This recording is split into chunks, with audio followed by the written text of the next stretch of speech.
All right, folks, despite what remains a catastrophic situation in Puerto Rico, 1 week after the U.S. territory was decimated by Hurricane Maria, Donald Trump is still focused on slamming NFL players in the league over their protesting racial injustice during the national anthem. This is what 45 told reporters yesterday. The NFL is in a very bad box.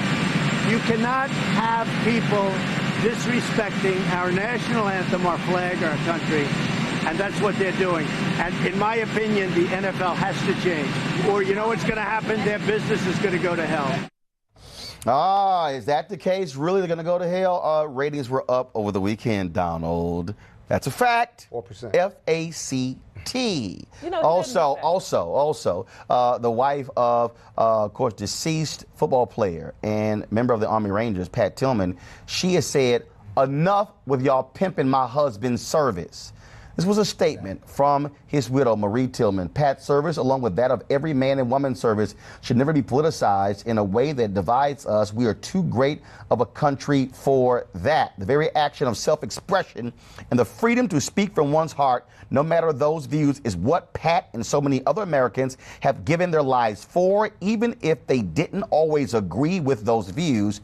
It is my sincere hope that our leaders both understand and learn from the lessons of Pat's life and death, and also those of so many other brave Americans. Now, Trump's rhetoric still isn't intimidating NFL players. The Green Bay Packers are asking their fans to join them in a show of unity by locking arms during the national anthem at their game tonight with the Chicago Bears. Now, I'm not going to read their statement, but the bottom line is here. It says nothing about police brutality. It says nothing about criminal justice reform, nothing about mass incarceration. So exactly what are we locking arms for? Please explain it. I don't quite understand. And speaking of please explaining it, let me take the time for our new segment called Roland's Receipts. So here we go. Y'all ready? Do we have the stinger ready? Y'all got it? Okay, cool. So we have a thing called Roland's Receipts. This is where people lie and make up stuff, and then I fact check them. Like a little moment ago when Kendra said she wasn't prosecuted for laughing, but then I hit him with the facts. So last night, Scott Bolden, Jason Whitlock, Lou Holtz were all on Tucker Carlson's show talking about the NFL protest. It was a 16-minute segment. Oh, my God, it was glorious for the absolute lies being told. Let's start off with this one. This was early in the conversation. Go to my iPad, Shelley. Players are not protesting the soldiers, the anthem, or the flag. They're protesting police brutality, social injustice, and America's reaction to it, and the fact that it persists. Now, if you don't believe how do you know that? Yeah, I know that because they haven't said that. Well, they certainly have said that. No, they haven't. They've said that repeatedly. The majority of many teams. I was at the game on Sunday night, and the Raiders, almost every single player, sat for the national anthem. Absolutely. And sat as the colors were presented. Mm-hmm. And not one of them gave a speech there or on Twitter. Nor were they before right. game. So all I know is I watched this or after the game. They didn't explain themselves. They protested the American flag and the singing of the national anthem. Oh, my God. Y'all, there were numerous players who talked after the game. There were numerous players who have been on Twitter, who were on television, who were on radio, who laid out exactly why they were protesting. Colin Kaepernick is on record explaining why he was protesting. Yo, seriously, that thing actually happened. And what I don't understand is how you can call yourself a journalist and go on TV and just make stuff up and flat out lie.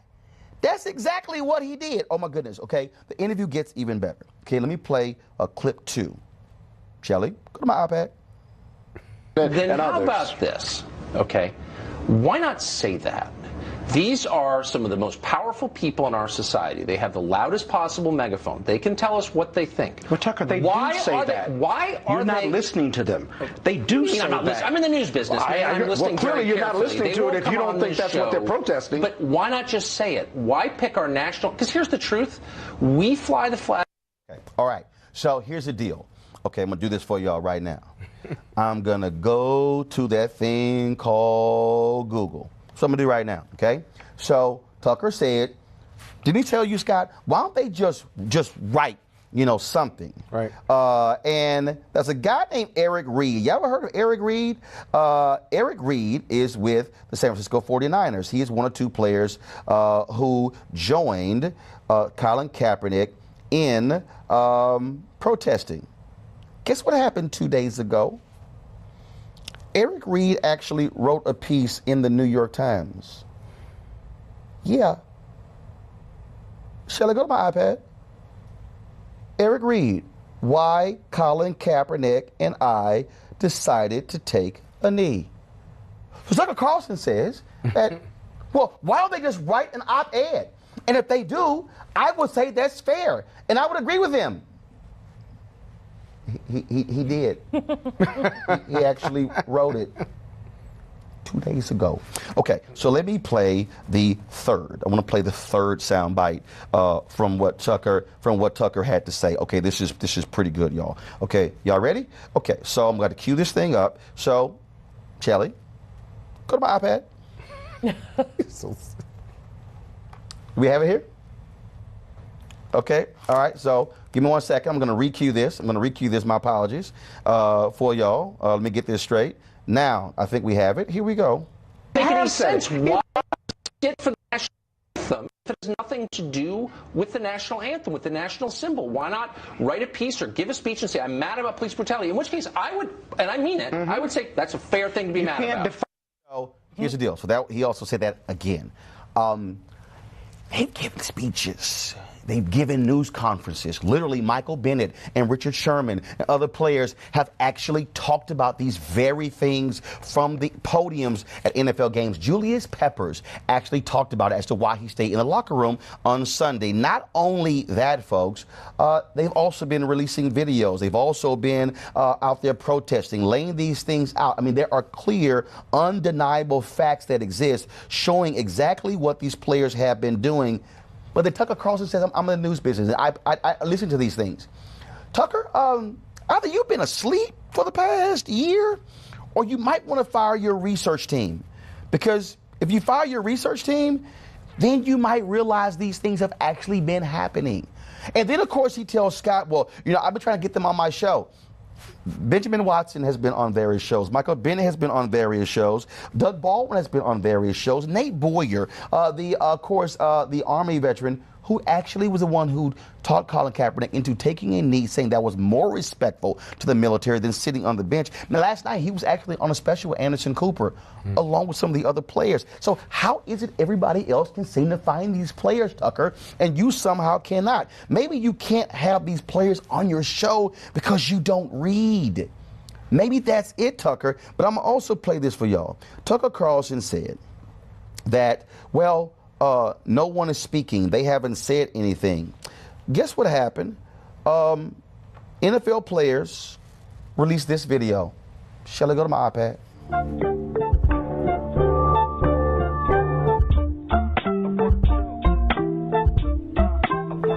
I stand for ending systemic oppression, and I support Colin Kaepernick. I stand for equality, and I support Colin Kaepernick. I stand against systemic oppression in support of Colin Kaepernick.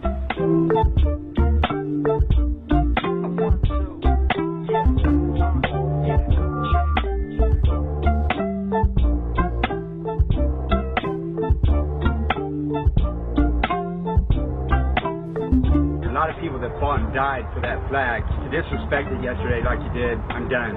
This is a $450 leather jacket. Watch me burn it.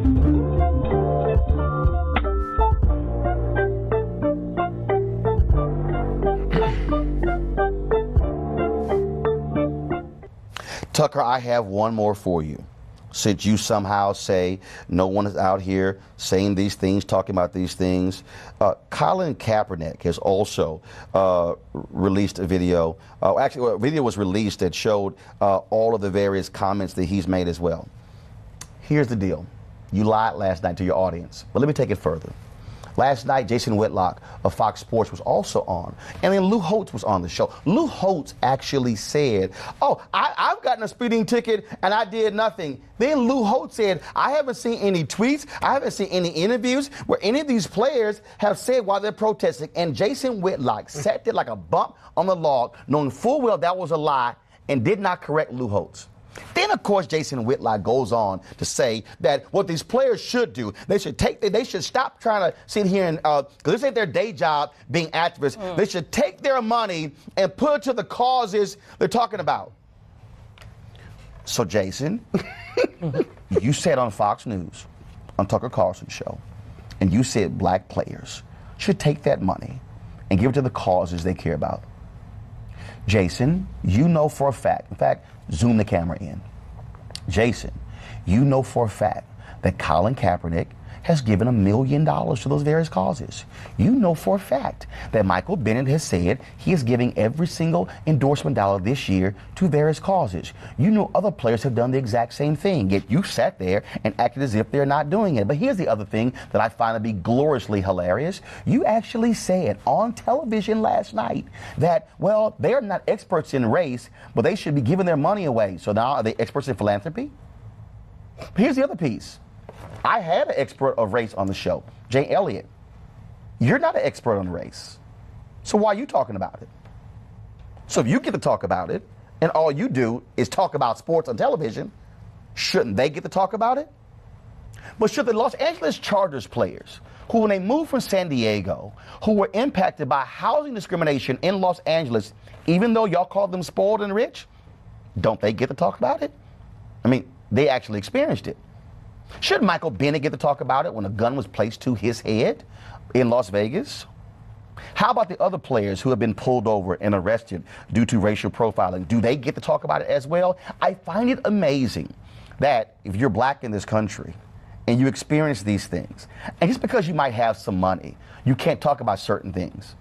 But people like Jason Whitlock, who Fox News will elevate and hold up as somehow this great intellectual mind on race, doesn't have the decency or the courage or the smarts to literally correct a lying Lou Holtz and a lying Tucker Carlson. If you're going to go on television, please, by all means, have your facts together. Or I will read you, like I've just done, Tucker, Lou Holtz, Jason Whitlock. Scott, you were there last night. Night before last, actually. Night before last. Right. It was quite hilarious.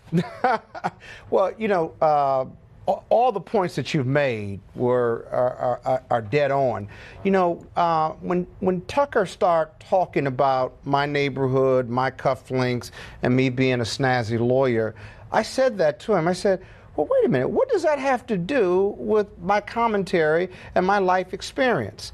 The second thing was, it was almost as if I'm in a higher economic class, that somehow America has freed me from the oppression, and therefore I can't comment. But no, I haven't lived with police brutality.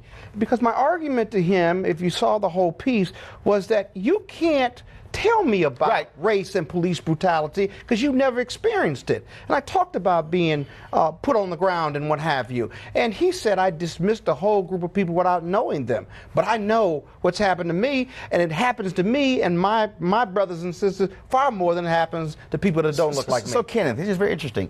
I mean, why just fly out on TV and lie? I mean, everything that he said that the players have not done, they've actually done.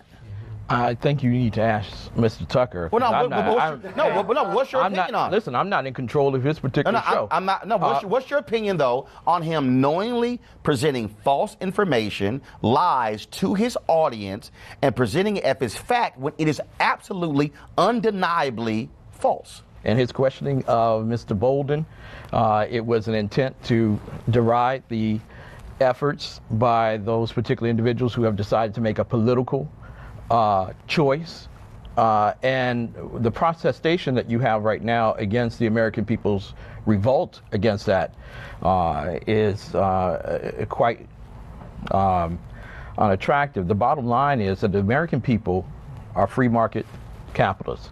They make decisions. They don't like to see, when they go to a sporting event, a political event take place. They don't? No, they don't. So why do we have So why do we have flyovers? Why do we have first responders and military on the field? Why do we, at certain points in the game, will they say, let's honor this particular person with the military? Is that political? No, it's not political. It's patriotic. It's not political? Or actually, is it paid patriotism? Well, There you go. It is paid patriotism. And because in 2009, the players that was the first time they started coming out for the anthem after the military paid the NFL to do that.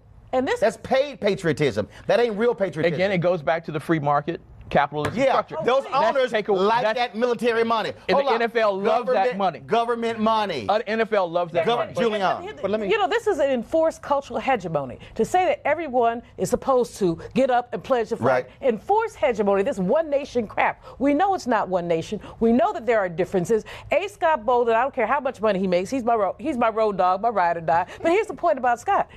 Just what Bill Spriggs said earlier. Whether or not he's a college graduate, there's a wealth gap. He has experienced race every minute of his life as an attorney. He has defended people who have been pulled over with police brutality and other things. He has dealt with people who have been basically unjustly incarcerated for murders and other things because of race. And so Tucker Carlson was all wrong. And brother man, so are you. This is predatory capitalism at its absolute worst. Scott, final comment real quick. What was more interesting was the thousands of texts, emails, and social media responses of supporters of Carl Tucker who adopted everything he said, and that's the point why I expose lying. Because the audience goes, oh, Tucker said it, so therefore it's true, when it was flat out lie. Beyond support, threats, death threats, being called the N-word in their communications to me only because they disagreed with me. Well, and all because it was called facts. And alleged